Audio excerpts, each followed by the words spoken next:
भारत में एक बार की बात है। राज नाम का एक युवक था जो अपने परिवार के साथ एक छोटे से गांव में रहता था। वह अपनी तेज बुद्धि और तेज सोच के लिए जाना जाता था, लेकिन दुर्भाग्य से उसे चोरी करने की बुरी आदत थी। राज बचपन से ही चोरी करता आ रहा था और इसमें काफी कुशल हो गया था। वह अक्सर अपने पड़ोसियों और अन्य ग्रामीणों से चोरी करता था और कभी पकड़ा नहीं गया था। एक दिन राज ने अपने कौशल को अगले स्तर तक ले जाने और एक पेशेवर चोर बनने का फैसला किया। उसने अपनी पहली बड़ी डकैती की योजना बनानी शुरू कर दी और हफ्तों की सर्वेक्षण लेने के बाद उसने आखिरकार अपने लक्ष्य पर फैसला किया। एक धनी व्यापारी जो पास के शहर में रहता था। राज जानता था कि व्यापारी से चोरी करना आसान काम नहीं होगा, लेकिन वह सफल होने के लिए दृढ़ था। उन्होंने कई दिनों तक इलाके की छानबीन की, व्यापारी की दिनचर्या का अध्ययन किया और अपने सुरक्षा उपायों का विश्लेषण किया। अंत में वह एक योजना लेकर आया। देर रात राज व्यापारी के घर में घुस गया और कीमती सामान की तलाश करने लगा। वह तेज और कुशल था, चुपचाप एक कमरे से दूसरे कमरे में घूमता था, सोने के सिक्के, चांदी के बर्तन और कीमती गहने इकट्ठा करता था।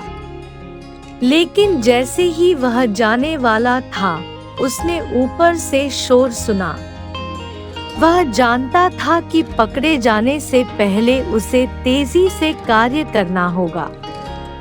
वह जल्दी से कमरे में घुसा और व्यापारी की बेटी को देखा, जो शोर से जाग गई थी।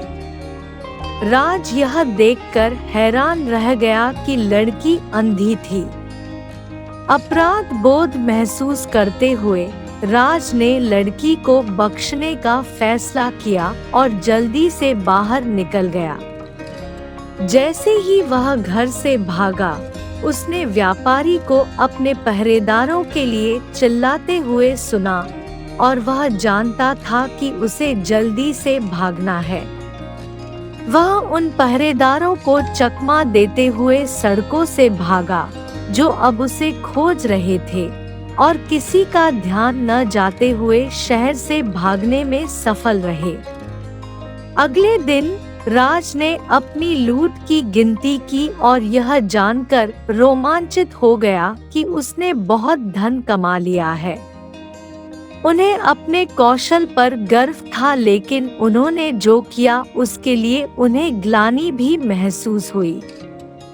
उन्होंने अपने चोरी हुए पैसों में से कुछ का उपयोग अपने गांव के गरीबों और जरूरतमंदों की मदद करने के लिए करने का फैसला किया।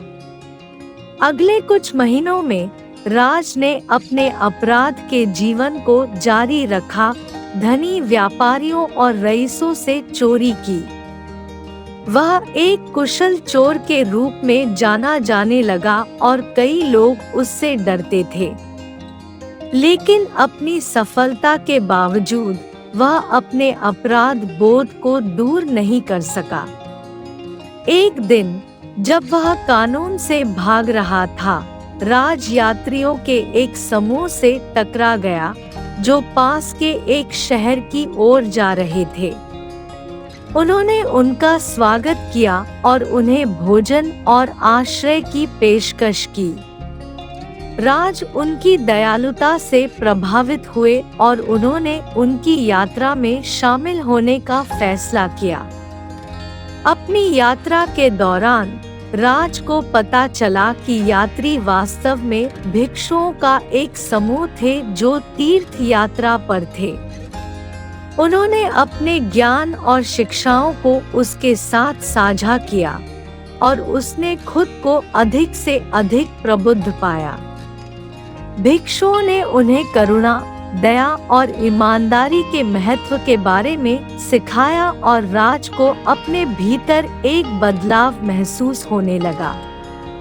जैसे ही वे शहर के पास पहुँचे, राज जान गया कि उसे एक निर्णय लेना है।